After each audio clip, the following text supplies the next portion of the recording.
Assalamualaikum warahmatullahi ta'ala wabarakatuh.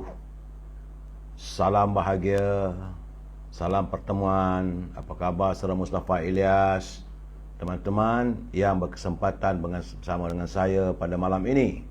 Ya, saudara Azlan Afnizan, saudara Zamari LC, saudara Abdul Samad Rahmat, Cikgu Raja Eda, Owan Zaya, saudara apa ini, Kena Godam,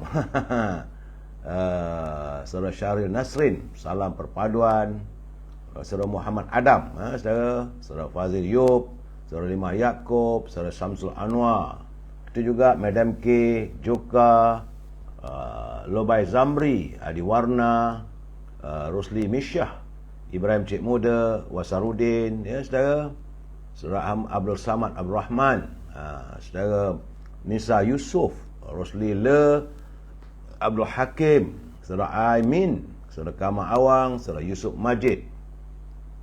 Tak lupa juga saya teringat pagi tadi saya terima panggilan dari sahabat saya, teman saya di Kota Baru. Apa khabar cikgu? Saudara Busu Arul Rupiah, saudara Aziz Mohsin, saudara Hasna Jaafar, saudara Azrul Jalil, saudara Cik Nurlia, saudara Zakaria, saudara Ku Aziz, Ku Umar, apa khabar ku? Doa saya agar anda sihat. Joka Karim, saudara Muhammad Zaki, saudara Puan Rosini Korengot, saudara Abdul Ahmad Map, saudara Johari Gabriel, saudara Asri Yusof, Waalaikumsalam, saudara Syidi Rashidi, apa khabar Syidi dari Tumpak Kelantan, saudara Khalil, Puan Rubiah Osman, Waalaikumsalam, Cik Mat Mohaini, saudara Muhammad Zaki, saudara BK, saudara Black 30 katanya, Zul, saudara Mael, saudara Mat Semana Jaya. Terima kasih saudara Mat Semana Jaya, warga cinta damai, saudara Mau Syahar, saudara Mat Rafi Ahmad, salam perjuangan, saudara Hashim Alias, apa khabar orang Melaka, saudara Roslan Muhammad Tip, saudara Acai Bentayan, saudara Nasir Kahang, saudara Abdul Jamal, Ibjah, saudara Ramzul Zam, dan teman-teman yang tak sempat saya santuni, saya mohon maaf. Kerana ada juga kawan-kawan bertanya kenapa panjang sangat saya mengambil masa untuk menyantuni anda. Bagi saya semua teman-teman yang hadir perlu disantuni, cuma waktu tidak mengizinkan kita, ya Puan Rosni Korengot.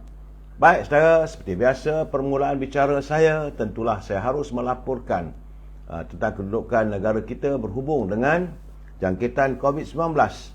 Hari ini saudara, hari Isnin, tanggal 16 Januari, dan merupakan hari yang ke-1034. Artinya sudah 1034 hari virus corona berada di negara kita yang masih belum usai lagi. Ya saudara, dan laporan daripada saudara Jamil Idris bersama dengan saudara Rio dari Semelaya, saya melihat alhamdulillah wabak virus corona sudah pun mula menurun. Saudara, dah berapa hari dah, 4-5 hari dah turun. Kemarin 287 jangkitan dan semalam 244 jangkitan. Alhamdulillah saudara, 2 hari berturut-turut tiada laporan kematian. Tak ada, tiada laporan kematian oleh Kementerian Kesihatan kesan daripada jangkitan COVID-19. Dan angka yang dijangkiti masih lagi ada peningkatan, iaitu 5,32,677.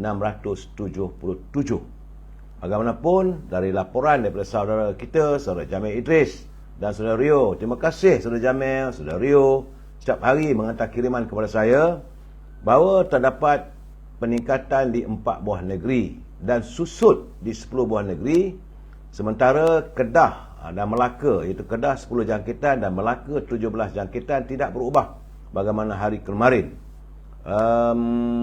Alhamdulillah, Perlis dan Labuan nampak gayanya sifar, tiada jangkitan. Lebih menggembirakan saya apabila saya melihat di Selangor, jumlah jangkitan di Selangor juga turut susut, iaitu 84 saja. Artinya semalam semua negeri tiada jangkitan mengatasi angka 100. Berusahalah kita saudara untuk memutuskan jaringan COVID-19. Tanda-tanda ada dengan jelas. Dah tak ada lagi yang angka 100, mudah-mudahan, tapi seriau juga saudara. tiba-tiba ada pula laporan peningkatan pula nanti besok. Saudara, bagaimanapun kita berdoa, biarlah angka itu kekal dan terus susut. Kerana saya melihat Sabah cuma 6 jangkitan saja. Begitu juga di Kelantan, cuma tinggal 3.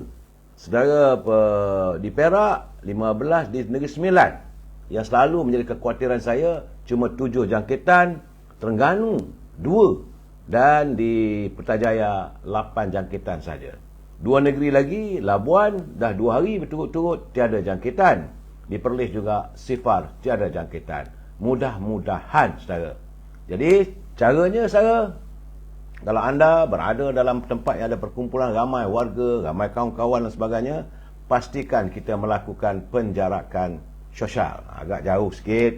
Yang kedua, kalau menaiki kenderaan awam, bas ke, ataupun Grab, ataupun taksi, maupun di sekitar Kota Raya Kuala Lumpur, anda naik kereta api, anda menaiki LRT, MRT, pastikan anda memakai pelitup muka. Itu saja, saudara. Bila balik rumah, kita bersih diri, basuh tangan dengan sabun. Kalau boleh mandilah, barulah kita santuni anak-anak di rumah. Ingat, saudara, kitalah yang menjaga keluarga kita. InsyaAllah, berdoalah kita kepada Allah SWT agar virus corona ini segera usai. Tak mampu rasanya, tiap-tiap malam saya harus memberi laporan dan demi laporan. Tapi ada kelegaan bila tiada kematian. Alhamdulillah. Baik, saudara. Usai pencerahan tentang COVID-19, kita masuk segmen e-commerce. Ini penting. Kalau anda mempunyai produk, mau diwawarkan produk anda, sebab bagi saya, berusahalah kita berniaga, saudara. Ingat, 9/10 daripada pendapatan perniagaan itu adalah pendapatan yang terbaik, kata baginda Rasulullah SAW. Jadi, saudara, jika anda mempunyai produk, mau diwawarkan, hubungi Al-Azhar. Di talian 0173041241 supaya saya boleh mewawarkan produk saya. Terima kasih saudara Atan Likas. Apa khabar, Atan? Atan nampak gayanya dia banyak membuat TikTok. Ratusan ribu peminatnya. Syabas saudara Atan Likas, teruskanlah usaha anda untuk memberi pencerahan. Saya memberi pencerahan sejam lamanya. Saudara dalam 3-4 minit, tapi cukup mencakup hati dan perasaan teman-teman dan warga yang kehausan untuk mengetahui informasi berhubung suasana politik. Teruskan, saudara Atan Likas. Sahabat saya, saudara. Kami sempat juga berbual-bual waktu musim Perhimpunan Agung UMNO 2-3 hari lepas. Andainya saudara berhubung dengan Al-Azhar di talian 0173304141. Jangan lupa, dia juga berniaga, iaitu setangi bakur. Seperti kemian, bila dibakar, ambil setangi itu, semerbak satu rumah, saudara. Seolah-olah kita berada di Tanah Suci Mekah ataupun di Masjid Nabawi, saya. Ingat, rumah yang aromanya mewangi adalah rumah kegemaran untuk didatangi oleh para malaikat, serta dibenci oleh para syaitan. Saya user 36300, dia kata, kerja apa? Saya tak ada kerja apa. Hari-hari kerja saya untuk mencari bahan, saudara. Dan Al-Azhar juga memasarkan, saudara, memasarkan minyak wangi yang dari tanah Arab, berasaskan kepada kayu gaharu, pati kayu gaharu. Memang sedap, saudara, badan rasa segar dan sihat, ya, saudara. Kiranya anda tidak dapat berhubung dengan Al-Azhar, bolehlah hubungi Siti Farehah. Jangan lupa, kalau menghubungi Siti Farehah, produk yang dihasilkan oleh Siti Farehah adalah dendeng manis Siti Farehah. Sedap dimakan, boleh buat lauk, tak payah lauk-lauk lain. Makan nasi dengan dendeng manis dah cukup, saudara.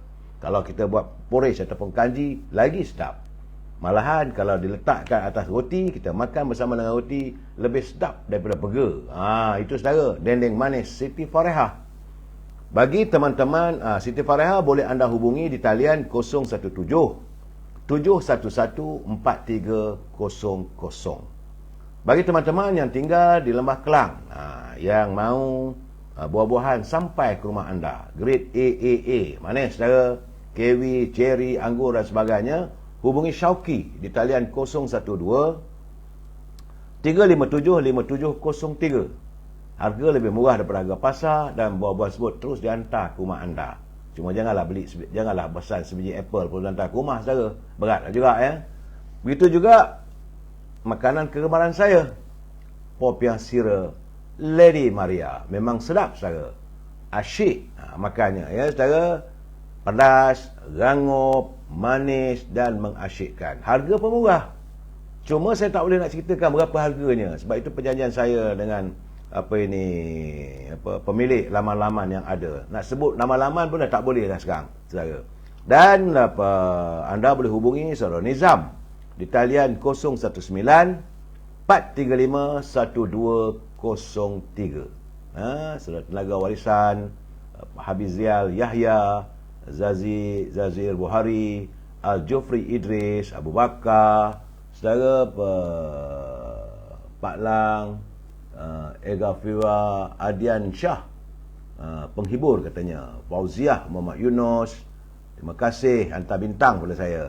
Yang saya harap daripada anda adalah like, share dan subscribe. Seringkali saya ulangi anda, pastikan anda like, share dan subscribe. Dan paling penting subscribe, kerana selepas 30 hari notifikasi atau pemberitahuan dia tak ada balik. Jadi anda subscribe balik, maka adalah jam 9 malam bila saya buat live, maka notifikasi ataupun pemberitahuan di telefon anda akan berbunyi tet. Artinya saya sedang live. Itu saudara. Sebab ada teman-teman bertanya, kenapa tidak ada live?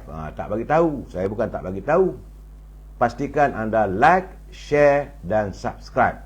Terima kasih bila saya tengok naik like, share dan subscribe itu, legalah hati, terhibur sedikit dan hilang rasa keletihan saudara. Baik saudara, usai e-commerce, terima kasih kepada teman-teman yang memberi kesempatan kepada saya untuk mewawarkan produk dalam segmen e-commerce. Saudara, kita masuk segmen naluri kehidupan. Ini daripada Abu Hurairah radhiyallahu anhu, Nabi Muhammad SAW bersabda. Ingat saudara, jauhilah prasangka buruk, kerana prasangka buruk adalah ucapan yang paling dusta. Janganlah kalian saling mendiamkan, janganlah suka mencari-cari isu, saling berdengki, saling membelakangi serta saling membenci. Tetapi jadilah kalian hamba Allah yang bersaudara. Ini adalah Sahih Bukhari, hadis yang ke-5717 daripada Ibnu Kathir. Statusnya hadis sahih. Saudara, Islam mengajar agar kita menjauhi sifat berprasangka buruk sesama insan. Islam juga menyuruh agar kita tidak mendiamkan diri jika berlaku kemungkaran di hadapan kita. Ia perlu dicegah atau nasihatlah mereka yang melakukan kemungkaran tersebut. Kerana Muslim, umat Islam dilarang mencari-cari isu ataupun kelemahan orang lain. Setiap kita juga dilarang saling berdengki, saling membelakangi serta saling membenci terhadap saudara Muslim kita yang lain. Setiap Muslim dituntut agar berusaha menjaga tali persaudaraan sesama Islam, menjaga persaudaraan dengan menjauhi prasangka buruk, tidak mencari kelemahan orang lain, jangan berdengki, elakkan membenci dan tidak membelakangkan orang lain, serta bantulah mereka untuk mencegah mereka daripada melakukan kemaksiatan. Ingat saudara, walaupun kita berbeza, tetap teguh bersama. Terima kasih Tuan Haji Abdul Aziz Talib dari Johor yang menghantar kiriman kepada saya. Sebab tu saya katakan saya bukan ustaz. Saya hanya memberi pencerahan bila saya tengok, bila saya lihat, saya membaca, ini sesuai untuk diutarakan dalam segmen naluri kehidupan. Sampai itu jangan lupa pula motor kata daripada sahabat saya, Datuk Said Ali, mantan Ketua UMNO bahagian Ceras. Kata Datuk Said Ali, saat kita menemui kegagalan, insaflah. Sebenarnya Allah menguji kesabaran kita, kerana Allah tidak akan menolak doa setiap hamba-Nya. Dan yakinlah, setiap yang kita pohon akan sampai pada waktunya. Terima kasih Datuk Said Ali atas kiriman kata-kata yang juga berupa nasihat, penjelasan kepada kita. Saya akan terus menasihati pimpinan negara supaya jangan berbelanja wang negara tanpa had, kerana kita bimbang. Seandainya wang negara dibelanjakan tanpa had, maka negara akan muflis, saudara. Baik, saudara. Countdown kita hari ini merupakan hari yang ke-43. Sudah 43 hari wujudnya kerajaan perpaduan yang diasaskan, yang diwujudkan bersama antara Datuk Seri Anwar Ibrahim, Datuk Seri Zaid Hamidi dan pimpinan-pimpinan yang lain, di mana kerajaan perpaduan ini bermatlamatkan untuk menangani derita rakyat. Hari ini hari yang ke-43. Tinggal lebih kurang lagi 57 hari lagi, saudara. Kita sama-sama lihat, sama-sama kita lakukan countdown. Jadi Atan Likas hadapkan KJ itu sementara lagi, saudara Tan. Dia minta supaya KJ dihadapkan ke jawatankuasa lembaga disiplin dan sebagainya. Itu segmen sekejap lagi. Saat ini kita menangani derita rakyat. Saudara Osman Kitir kata, jom kawan dengan DAP, janganlah gitu saudara, tak baik saudara menyindir-nyindir ni.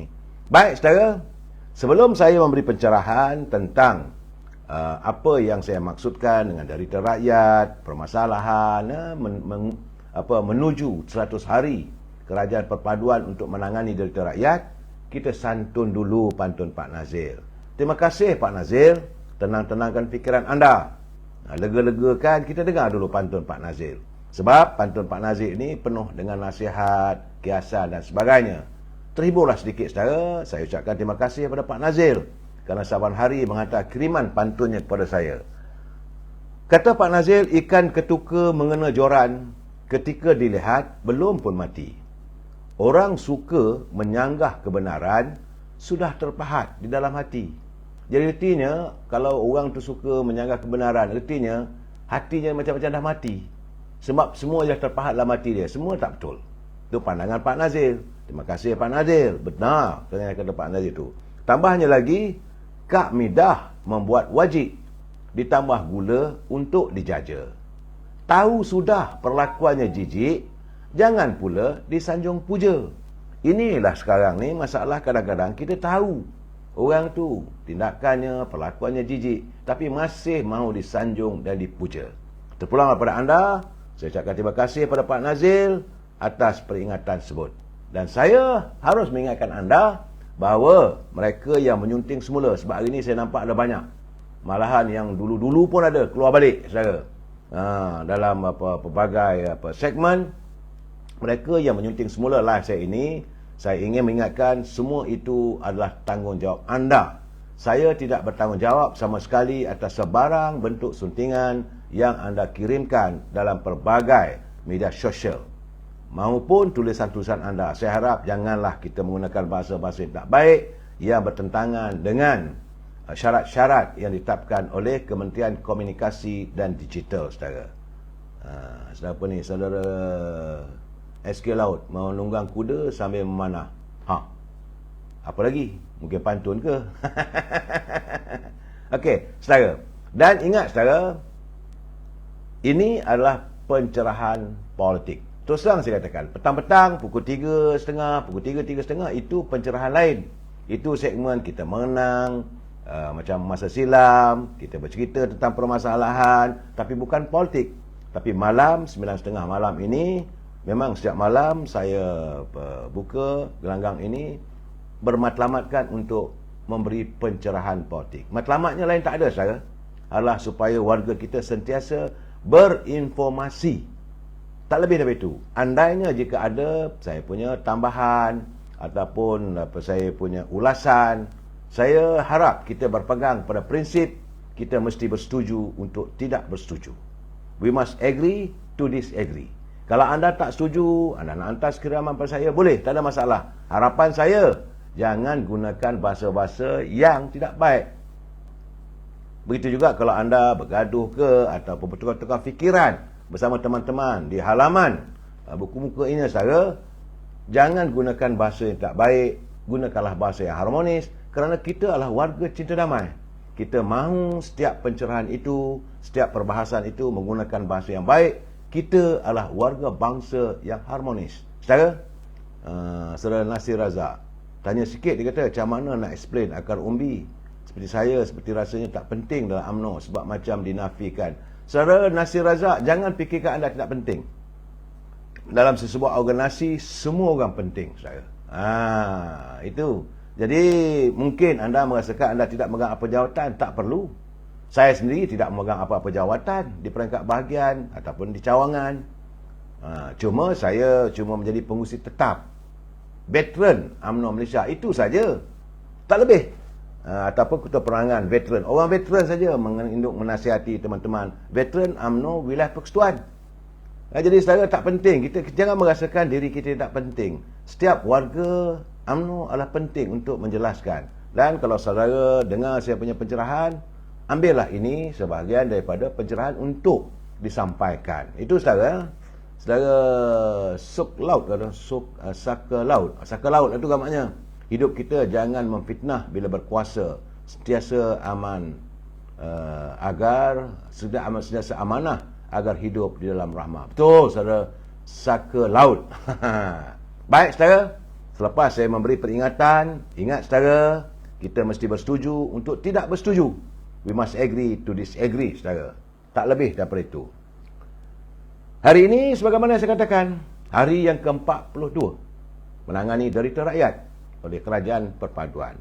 Dan saya mendapat kenyataan daripada Yang Amat Perdana Menteri Datuk Seri Anwar Ibrahim, katanya bahawa bantuan tunai untuk golongan B40 kini dinamakan semula sebagai sumbangan tunai rahmah STR dan mula disalurkan secara berperingkat-peringkat mulai besok.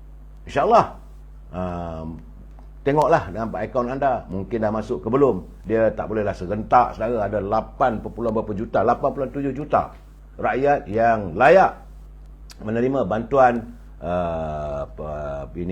dinamakan sumbangan tunai rahmah. Bagus juga ayat itu, bukan bantuan.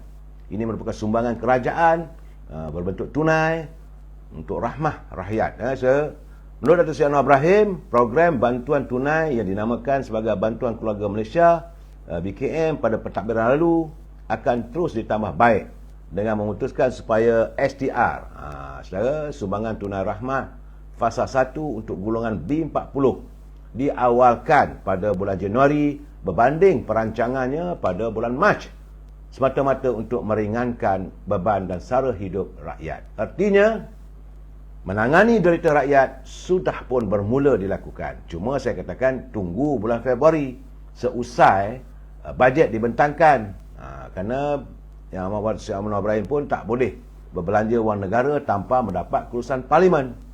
Dan pembayaran fasa pertama melibatkan 87 juta rakyat akan dimasukkan terus ke dalam akaun bank penerima yang mana yang berdaftar di pengkalan data STR.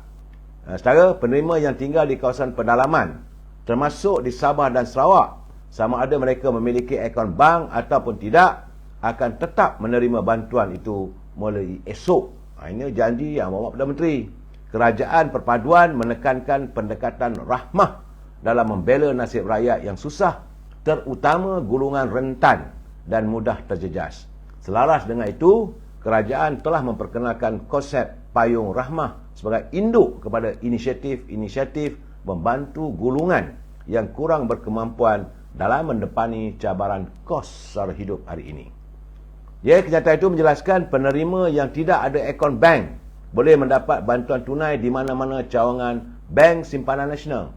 Kalau anda tidak mempunyai simpanan, tak punya akaun bank, bolehlah pergi ke Bank Simpanan Nasional.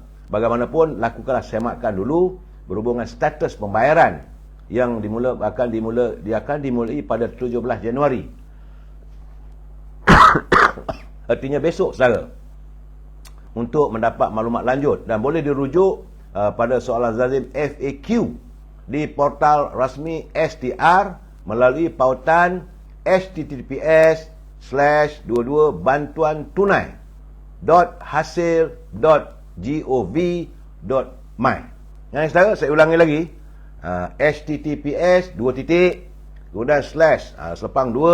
bantuan tunai satu word hasil gov.my. Saudara, itu untuk saudara menyemak kelayakan anda, sama ada mempunyai akaun dan sebagainya, status anda. Kalau tak ada akaun bank, tak didaftarkan, sila pergi ke Bank Simpanan Nasional yang dijadikan sebagai bank pusat pembayaran. Ini dilakukan di seluruh negara mulai besok, saudara. Dan satu lagi, saya berterima kasih pada sahabat saya, Datuk Hairi, ya, saudara. Beliau merupakan Esko Kerajaan Negeri Selangor.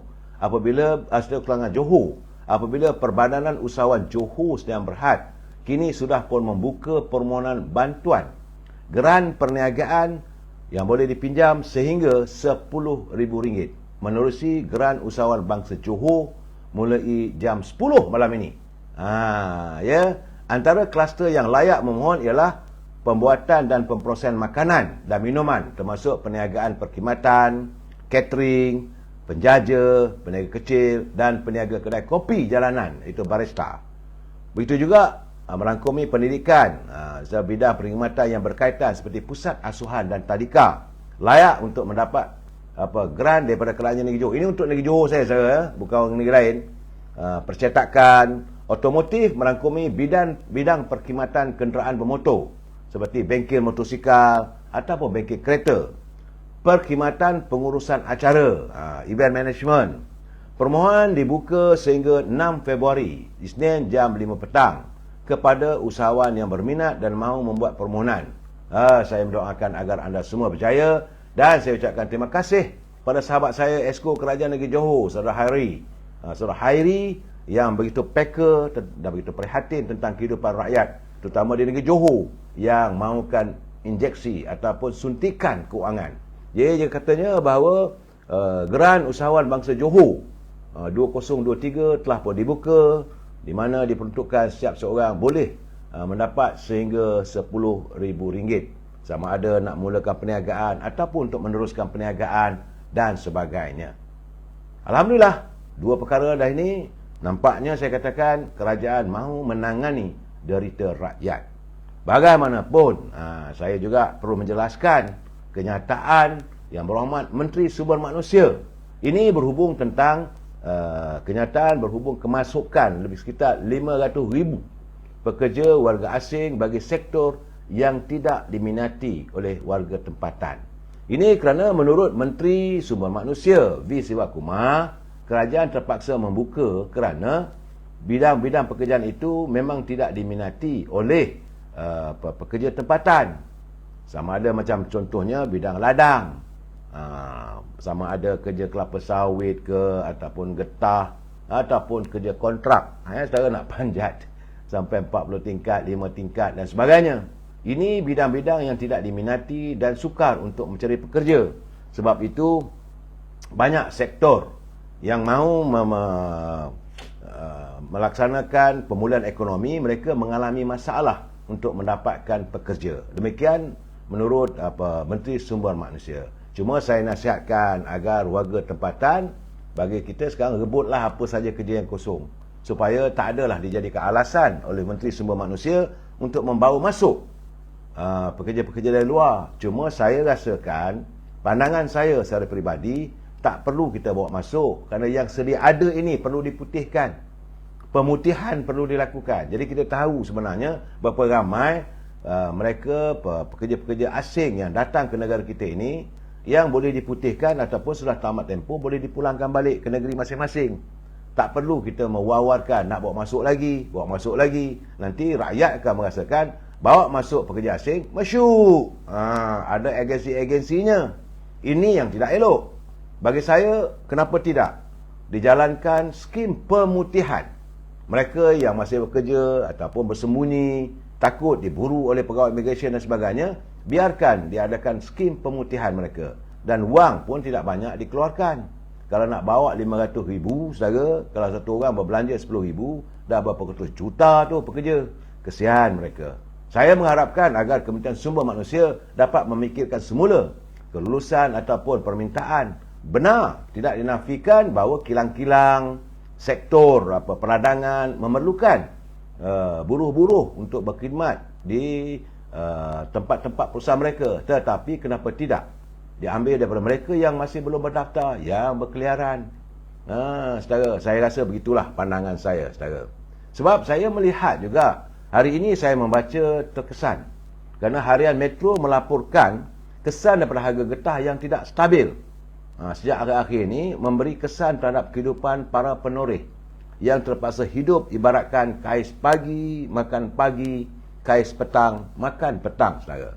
Dengan kos perbelanjaan harian semakin tinggi, ada juga di kalangan para penoreh getah yang terpaksa menggadaikan barang-barang kemas mereka untuk meneruskan kelangsungan hidup.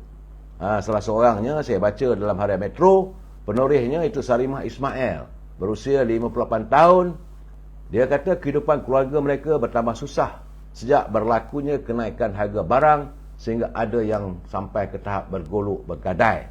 Ini kerana harga getah sekarang beredar antara RM2, RM2.20 dan tidak menentu. Sedangkan harga barang dapur naik melonjak. Sebab itu katanya kami para penoreh pula, bila hujan mereka tidak dapat untuk meneruskan pekerjaan. Bila berlaku hujan, kalau hujan seminggu atau 2 minggu, jadi artinya getah segerap ajalah yang mampu dikutip. Masalah juga yang sama dihadapi oleh saudara Nizam berusia 46 tahun apabila dia hanya menoreh secara pawah, ambil upah dengan perlu membagikan setiap hasil jualan getah itu bagi dua. Kalau RM1, kalau RM2, RM1 pada tuan punya tanah, RM1 dia dapat. Sedangkan harga getah dalam keadaan yang begitu merosot sekarang ni. Dulu harga getah RM6 sekilo, sekarang dah RM2. Bayangkanlah. Pendapatan katanya sekarang ni teruk. Menurut saudara Muhammad Nizam, bulan ini saja dia kata sekali jual dapatlah RM300. Tapi bukan RM300 dalam poket mereka. Dibagi dua, cuma dapat RM150 sebulan, saudara. Bayangkanlah. Ini yang dikatakan miskin tegar. Dan saya berterima kasih pada Yang Amat Perdana Menteri dalam mengumumkan pemberian skim bantuan rahmah, saudara. Jadi saya haraplah benda ini dapat membantu teman-teman kita, warga kita yang menjadi penoreh. Kerana keadaan ni, kata saudara Zaidi Abdullah pula, dia kata sudah sampai masanya agar kerajaan mengkaji semula sama ada bagaimana untuk mengimbangkan harga getah, dan juga kerana mereka juga terpaksa menanggung kenaikan dalam kos harga baja. Begitu juga dengan racun, sehingga sukar bagi mereka untuk membeli baja atau racun untuk menambahkan pengeluaran susu getah. Keadaan hari ini katanya bertambah perit dengan hujan yang sering melanda, sehingga kan mereka terpaksa kadang-kadang ada terpaksa gantung pisau, tak boleh melakukan menoreh getah. Dalam keadaan ini, saya bila baca itu saya tergenang. Saya tergenang, teringat bagaimana almarhumah ibu saya. Almarhumah ibu saya adalah penoreh getah. Dulu saya ingat lagi kadang petang-petang, senja-senja selepas maghrib, arwah ibu saya akan duduk di muka pintu rumah, dia mengasah pisau. Bila tengok gantung pisau tu, tersentuh hati saya. Dan waktu beliau sedang mengasah pisau itu, tiba-tiba terdengar bunyi guruh ataupun kilat, menandakan hari akan hujan. Waktu itu saya masih teringat sampai saat ini, saudara. Ibu saya akan mengatakan, nampak gayanya besok tak adalah makanan kita. Kerana hari hujan, macam mana nak motong, macam mana nak menoreh getah. Tak adalah makanan kita. Tak apalah mak, apa yang ada pun kita makan sajalah. Begitulah saya dapat memahami, saudara, kehidupan, kebejatan warga kita yang menjadi penoreh getah, yang bekerja kampung. Harga getah yang selalu murah, bila datang hari hujan tak boleh menoreh. Ini keadaan. Saya harap agar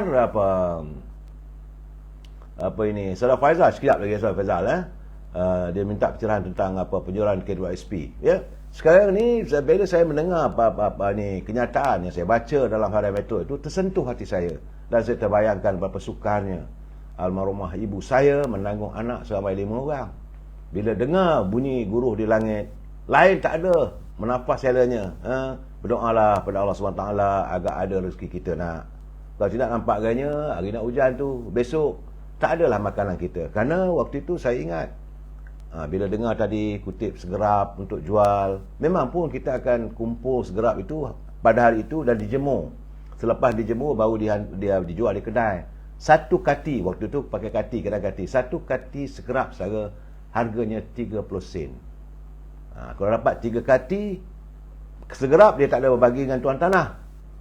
Cuma getah saja, getah keping masa dulu, saudara. Dan dapatlah 60 sen atau RM1.20 untuk dibeli beras. Saudara, itu kehidupan saya dapat merasakan. Saudara Felman, anda nak marah, saya marahlah. Dia kata, dah ber-TikTok, kamu dah tua dah. Terpulanglah. Apa salahnya? Apa masalahnya anda marah kat saya untuk saya memberi pencerahan?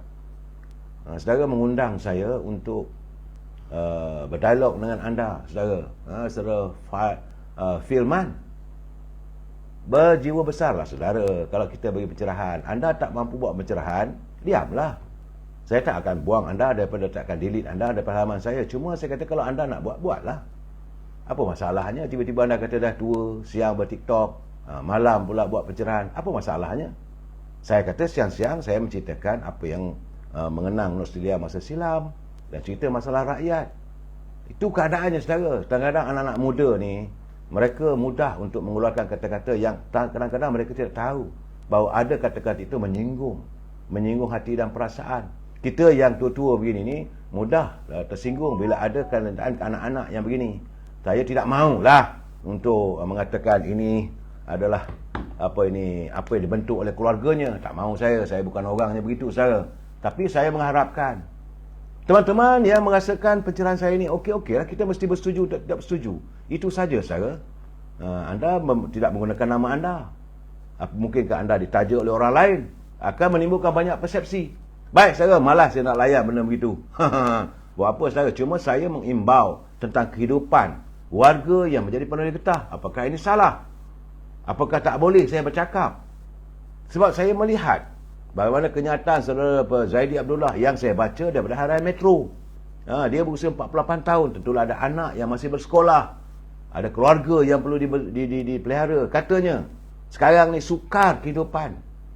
Malahan katanya, dia kata, kebanyakan, seperti isteri saya, dia kata, ambil pinjaman amanah ikhtiar. Terpaksa. Yang setiap minggu kena bayar. Jadi kalau nak mengharapkan getah semata-mata, memang tak boleh. Terpaksa buat kerja yang lain. Begitulah saudara tekun dan berusahanya warga kita di desa-desa yang mencari penghidupan. Sebab itu saya katakan, diri duri, jangan layan langau. Sebab tak apalah saudara, kerana sejuk sikit perasaan kita. Bila tegur begitu, saudara terasa juga hati kita. Saudara. Dan cuma saya mengatakan bahawa menurut saudara Zaidi tadi, dia kata isteri dia terpaksa pinjam duit amanah ikhtiar. Amanah ikhtiar ni pun satu hal pula. Kena bayar tiap-tiap minggu. Mungkin tak banyak, RM5 ke RM10, tetapi masih lagi wang. Mereka mungkin buat kuih, ataupun buat jahitan. Jadi wang itu ni terpaksa dia bayar tiap minggu. Jadi dia kata kalaulah nak dibandingkan zaman dengan Tun Abdullah Ahmad Udawi dulu, dia kata kiranya hebatlah. Harga getah RM6 sekilo. Sekarang orang nak beli pun pakai resit getah.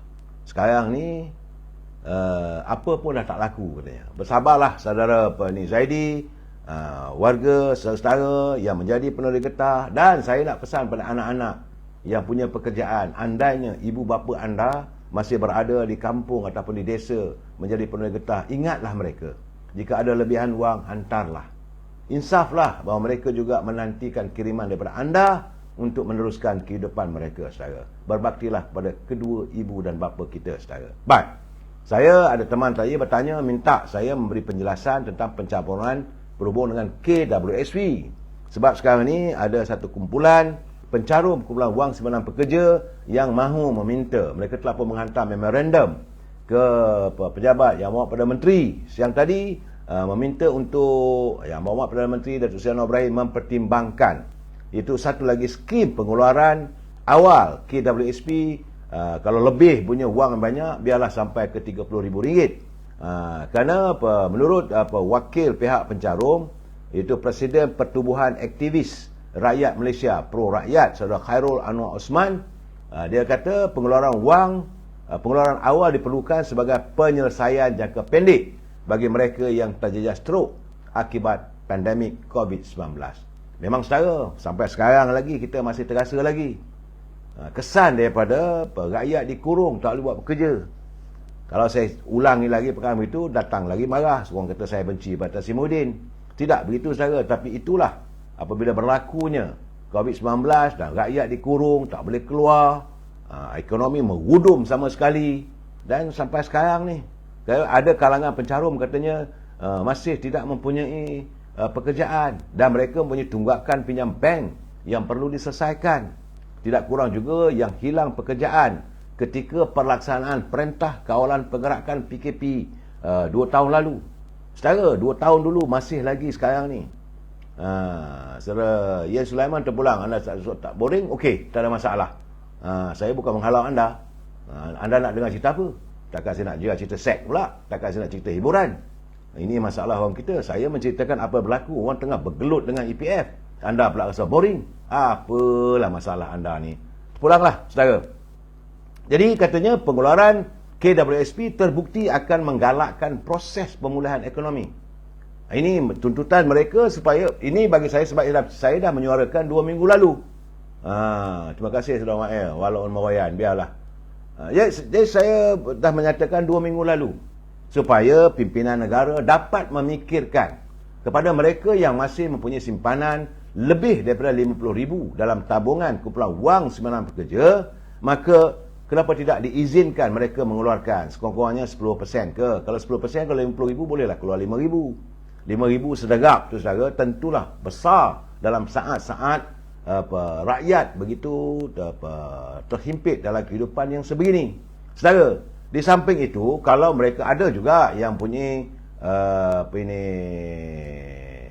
sebenarnya Saudara Zul, benar, ramai yang tertekan. Ya, sebenarnya sekarang ini, kalau ada juga kalangan mereka yang ada simpanan dalam KWSP melebihi 100,000 ataupun 200,000 pun ada, saudara. Tapi mereka tak boleh keluar sebab syarat-syarat kumpulan wang simpanan pekerja mesti melangkaui usia 55 tahun.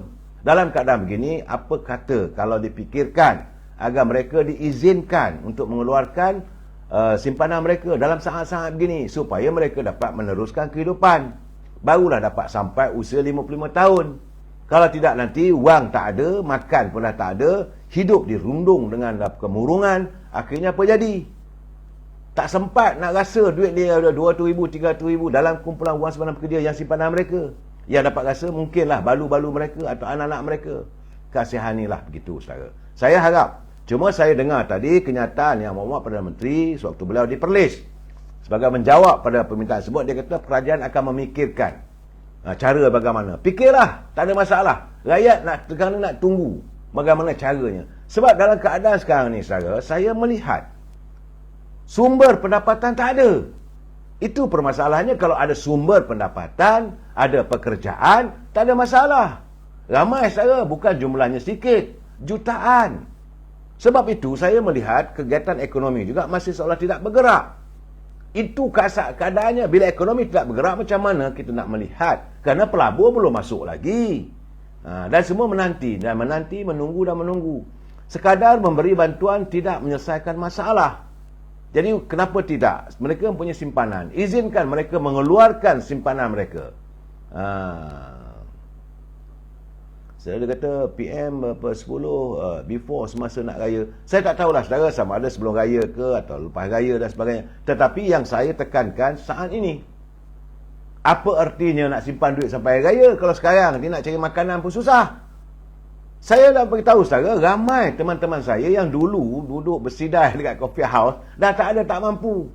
Kerana biasa duduk di coffee house, duduklah dekat kedai kopi, ambil teh tarik satu cawan, duduk termenung saja memikirkan untung nasib. Kerja tak ada, nak berniaga pun tak tahu, yang tak menentu. Nak tunggu hari raya. Allahu Akbar. Jadi saya haraplah Kementerian Kewangan, pegawainya dapatlah memberi satu pandangan yang jelas kepada Yang Amat Perdana Menteri. Saya yakin Datuk Seri Anwar Ibrahim dia tak maulah diizinkan pengeluaran sebesar-besarnya begitu, kerana dia mahu supaya simpanan tersebut dapat digunakan di usia mereka lebih 55 tahun ataupun usia tua.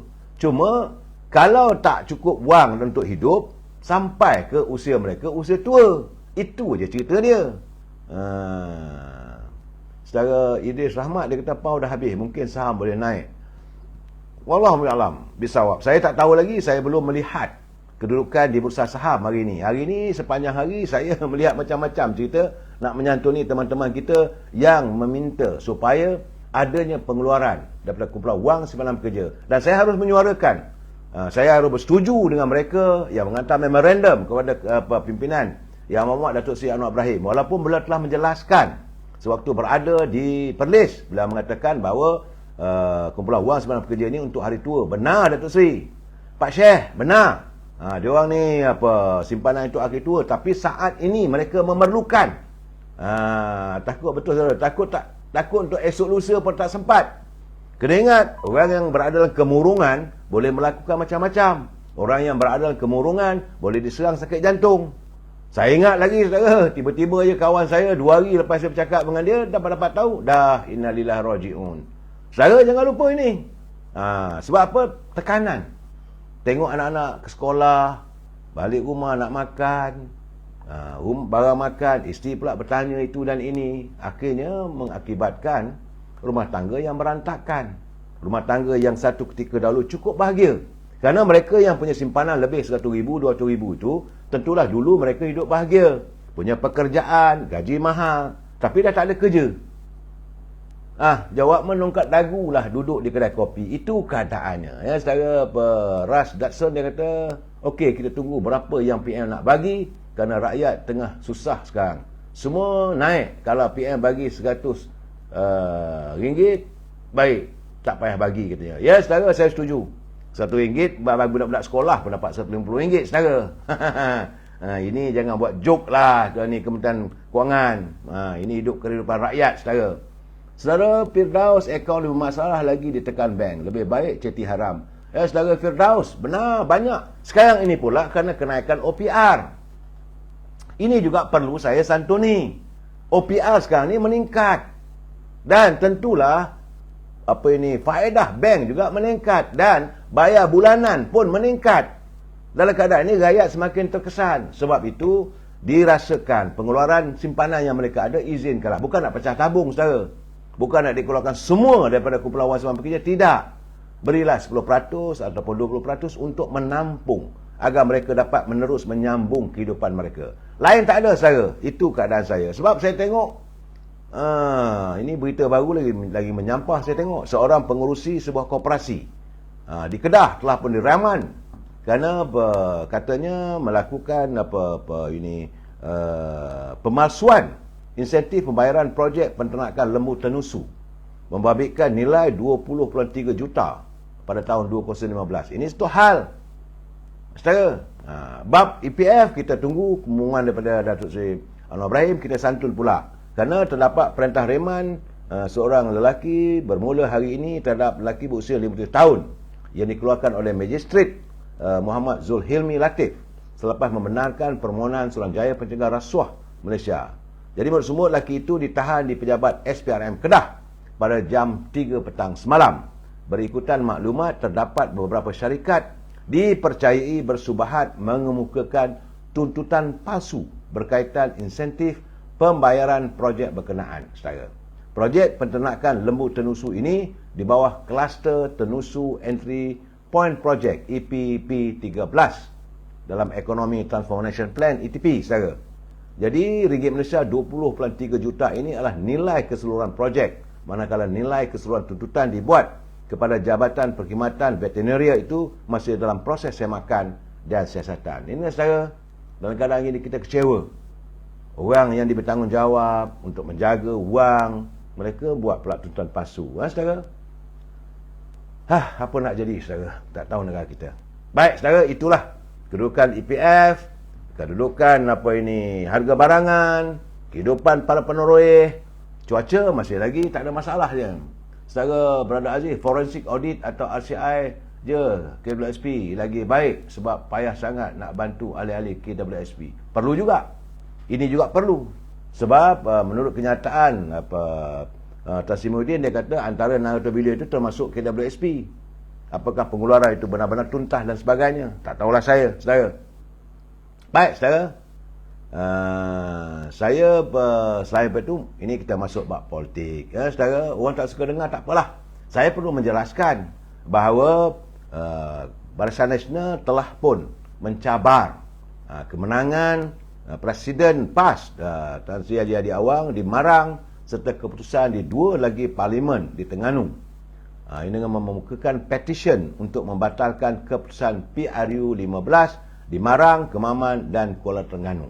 Menurut Pengurusi Perhubungan UMNO Terengganu, Datuk Seri Ahmad Said, petisi tersebut telah pun difailkan memohon mahkamah membatalkan keputusan pilihan raya itu melibatkan Parlimen Marang Kemamanan Kuala Terengganu. Kerana katanya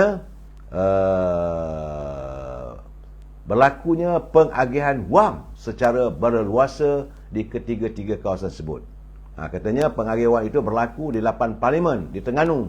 Namun kerana sekarang untuk mendapatkan saksi hanya 3 petition dapat difailkan buat masa ini. Sebab kata Mak Syed, dia kata dia tak pernah melihatlah sepanjang tempoh 9 kali dia bertanding wang berleluasa digunakan, sehingga kan jumlah undi yang dapat pun berpuluh-puluh ribu. Saudara, saya tak dapat maklumat semasa seorang pengundi luar pergi ambil duit, katanya duit itu bertimbun-timbun dalam bilik. Banyak duit tu saudara. Tak tahulah dalam keadaan sekarang ni, lepas pilihan raya orang semua susah. Tapi mereka menggunakan wang, apakah wang rakyat dan sebagainya untuk politik. Jadi sebab itu kita mengharapkan agar kalau benar ada berlakunya politik wang sepanjang pilihan raya yang lalu, kalau boleh batal-batal lah. Untuk makluman saudara bahawa hari ini Presiden UMNO Yang Amat Berhormat Datuk Seri Zahid Hamidi hadir ke Mahkamah Tinggi di Kuala Lumpur untuk meneruskan pembicaraan berhubung dengan tuduhan berkaitan dengan kes Yayasan Akal Budi. Bagaimanapun Hakim Mahkamah Tinggi Kuala Lumpur memutuskan bahawa kes tersebut ditangguhkan kepada 10 April. Itu menurut Hakim Sir Colin Diskera, dan tiada bantahan. Artinya pembicaraan akan disambung pada bulan April. Sama-samalah kita tunggu dan kita mengharapkan sesuatu yang lebih tuntas lagi. Jangan kita membuat hukuman, jangan kita membuat tuduhan melulu saja. Saudara, dan saya melihat sebenarnya saudara, dah 2 hari dah sebenarnya. Sudah 2 hari Perhimpunan Agung UMNO PAU 2022 melabuhkan tirainya. Dah habis dah saudara. Dan selama 2 hari jugalah saya lihat, saya mendengar masih ada lagi suara-suara sumbang yang menyerang kepimpinan UMNO. Ini masalahnya. Semua orang tahu PAU 2022 telah pun sebulat suara memutuskan agar jawatan Presiden, Timbalan Presiden tidak ditandingi, tetapi jawatan-jawatan yang lain dibuka untuk ditandingi. Matlamatnya untuk mengelak agar tidak terus berlaku perpecahan. Dan keputusan itu bukan diarahkan oleh Presiden. Saya nak jelaskan sekali lagi, saudara. Ia diputuskan oleh setiap perwakilan. Saudara Idris Rahmat, dia kata duit jatuh dari langit kot. Tak tahulah saya, saudara. Bertimbun-timbun, kata Saudara Mak Syed, dalam rumah pihak tertentu. Dan ini juga sedang berlaku, saudara.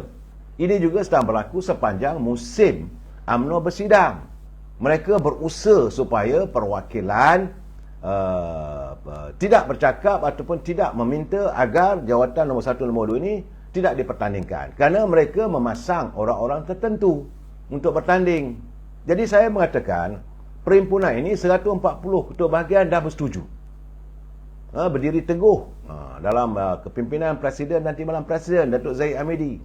Dan sewaktu dalam Perhimpunan Agung dibawa usul tambahan, ini yang dipertikaikan. Saya pun hairan, kenapa nak dipertikaikan kalau ia telah pun menjadi usul dan diputuskan oleh perhimpunan yang tertinggi. Bagi mereka yang berada di Perhimpunan Agung ataupun mereka ahli-ahli UMNO kena faham, keputusan Perhimpunan Agung UMNO adalah merupakan keputusan yang tertinggi yang tak boleh disangkal. Kalau ahli kata ada pertandingan, maka siapa pun tak boleh menahannya.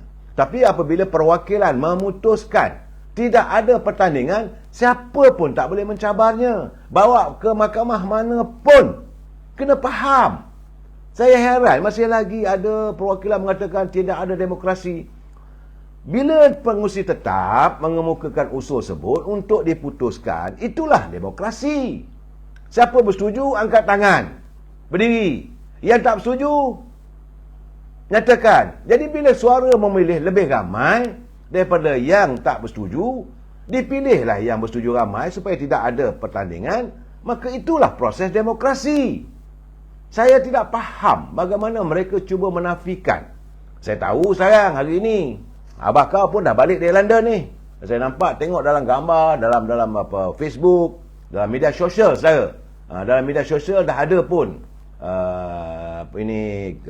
kepulangan abah kau, Tasimuddin, di lapangan terbang. Adalah sambutan teman-teman mereka. Jadi dalam keadaan begitu, mereka masih lagi mengharapkan supaya ada pertandingan. Sebab bagi saya ada agenda. Sebenarnya saudara, yang mati bukan UMNO, demokrasi. Banyak orang mengatakan dengan lantang, demokrasi sudah mati dalam UMNO. Waktu pemilihan, waktu PAU membuat keputusan untuk ditiadakan pemilihan jawatan itu demokrasi. Tapi dikatakan tiada demokrasi. Sebenar-benarnya saudara, yang mati adalah angan-angan kluster pengkhianat. Tadi Datuk Mat Syed mengatakan, bila dalam petitionnya dia melihat ada saksi mengatakan dalam bilik bertimbun-timbun wang. Mereka juga mempunyai wang yang bertimbun-timbun untuk memastikan agar pemimpin atau kepimpinan utama UMNO, Presiden Timbalan Presiden ini ditukar pada orang mereka dan mahu menarik sokongan kepada kerajaan supaya dialihkan kepada Perikatan Nasional. Itu sebenar-benarnya mereka sanggup berhabis. Sebab kali ini mereka bahu usaha untuk menyelamatkan kedudukan mereka. Kalau mereka mengamalkan sistem demokrasi, tak ada masalah. Sebab itu saya katakan semalam, dengan keputusan Perhimpunan Agung UMNO, keputusan saudara Misteri Dirun dia kata no UNWA, no DAP dan no PBM. Jangan no UNWA, no DAP. No UNWA, no DAP, no PBM. Itu keputusan UMNO dulu. Sebab waktu kita nak menghadapi pilihan raya, saudara Misteri. Saya harus membetulkan kenapa saudara melekatkan hanya no UNWA, no DAP. Kenyataan itu no UNWA, no DAP, no PBM waktu kita nak menghadapi pilihan raya umum. Itu kena jelas. Saya dah bercakap lah, letih macam masih lagi tak sebut pun no PBM. Puncanya kita tak bersama dengan PAS, tidak bersama dengan Perikatan Nasional kerana adanya PBM. Saudara, bukan soal langgar tak langgar ni, itu keputusan PAU. Keputusan rakyat ahli-ahli UMNO, kita tak mahu bersama-sama dengan Parti Pribumi Bersatu kerana kita tahu kehadiran mereka nak bunuh UMNO. Jadi akhirnya kita ambil keputusan, kita bertanding solo. Namun begitu, selepas pilihan raya, terpulanglah. Saya nak jelaskan lagi sekali lah saudara, supaya anda semua faham agar malaun-malaun yang menyebut no UNWA, no DAP ini berhentilah daripada menyuarakan kenyataan yang bagi saya tak masuk akal lah. Apabila berlaku pilihan raya, kita bertanding solo. Tidak ada pun UMNO Barisan Nasional bertanding bersama dengan Perikatan Nasional maupun PBM, Pakatan Harapan. Kita bertanding solo. Kita tidak mahu bersama dengan Perikatan Nasional, bersama dengan PAS, kerana PAS tetap hendakkan PBM. Ini kena ada saudara, no PBM. Jadi ada pilihan raya. Dalam pilihan raya, keputusannya rakyat buat, bukan kita buat. Ini demokrasi. Kenapa dituduh tidak ada demokrasi? Rakyat membuat keputusan, 82 kerusi dimenangi oleh Parti Harapan. Ini kena jelaskan lagi saudara. Kemudian Parti Perikatan Nasional, antara PAS ada di situ, PBM ada di situ, apa lagi? Tapi rasanya gerakan tak ada. Dan mereka cuma dapat 73 saat itu. Dan apabila nak dibentuk kerajaan, ke bawah Duli Yang Mulia Tuan Agong memanggil dua-dua pemimpin. Dia tak panggil UMNO pun, saudara.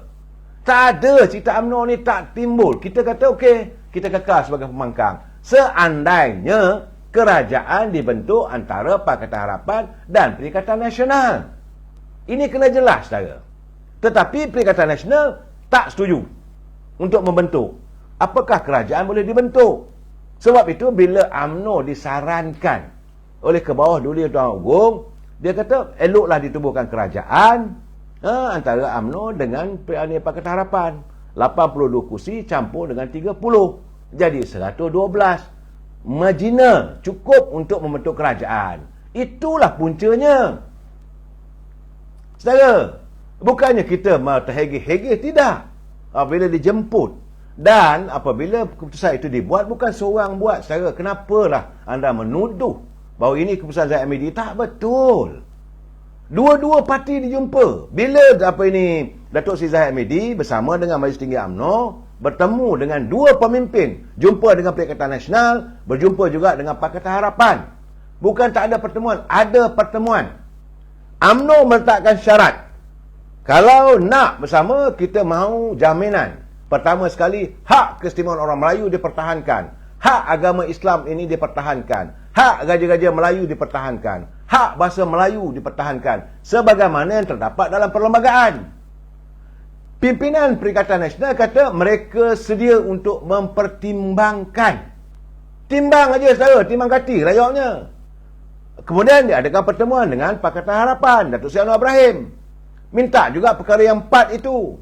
Semua dalam Pakatan Harapan kata kami setuju sebab itu adalah sebahagian daripada perlembagaan. Jadi nak pilih mana? Yang kedua, Pakatan Harapan adalah parti dalam proses demokrasi. Ia mengatasi Parti Perikatan Nasional. Jadi tak bolehlah kita nak duduk. Dah sekarang terbentuk kerajaan, tak payah lagi dia dengung-dengungkan saudara. Cukup-cukuplah kita mewujudkan politik yang bagi saya lah resis. Enough is enough. Sebab itu bila sekarang ni, bila ada musim Perhimpunan Agung UMNO baru-baru ni, mereka mengharapkan adanya pertandingan. Tapi tidak boleh diadakan sekarang. Lepas pilihan raya negeri nanti akan berlaku pertandingan memang, dan Presiden UMNO telah pun menyatakan dengan jelas dan lantang semua keputusan ini terpulang pada perwakilan. Dia jumpa dengan Khairi Jamaluddin pun dia kata I'm ready to fight. Usul untuk ditiadakan pemilihan ini bukan datang daripada Majlis Tertinggi. Zaman Dr. Mahathir dulu 1996 Dr. datang dari Majlis Tertinggi supaya jawatan Presiden UMNO tidak ditandingkan. Jawatan timbalan presiden boleh ditandingi. Perwakilan menentang. Dan perwakilan kata kami tak mahu, hendakkan jawatan timbalan presiden pun tidak dipertandingkan. Akhirnya perwakilan menerima, membuat satu keputusan, tidak ada pertandingan presiden dan timbalan presiden. Maka ini dianggap demokrasi. Itu jelas, saudara. Jangan kita menentang. Kemudian, apabila tahun 2001, Pak Lah jadi timbalan Perdana Menteri, timbalan presiden. Majlis Tertinggi UMNO, pimpinan Dr. Mahathir mengatakan bahawa mahu supaya jawatan presiden, timbalan presiden tidak ditandingi. Perhimpunan bersetuju. Boleh. Kenapa kali ini yang usul tersebut dibawa oleh perwakilan sendiri, bukan daripada Majlis Tertinggi, saudara? Mereka menyedari kalau ada pertandingan pasti akan berlaku perbalahan dan sebagainya. Maka dibuat di cadangan ataupun usul supaya tidak ada pertandingan. Pimpinan peringkat akar umbi yang datang sebagai perhimpunan, sebagai perwakilan, bersetuju. Dah dianggap tak demokrasi, masih lagi dah 2 hari lagi. Saya rasa besoklah saya ulas persoalan tersebut. Panjang tadi saya mengulas tentang isu-isu berhubungan dengan kehidupan rakyat, saudara. Jadi saya ingat, saudara Azman Jamil, betul perwakilan Rembau. Betul. Saya ni saudara, yang betul tetap betul, yang tak betul tetap tak betul.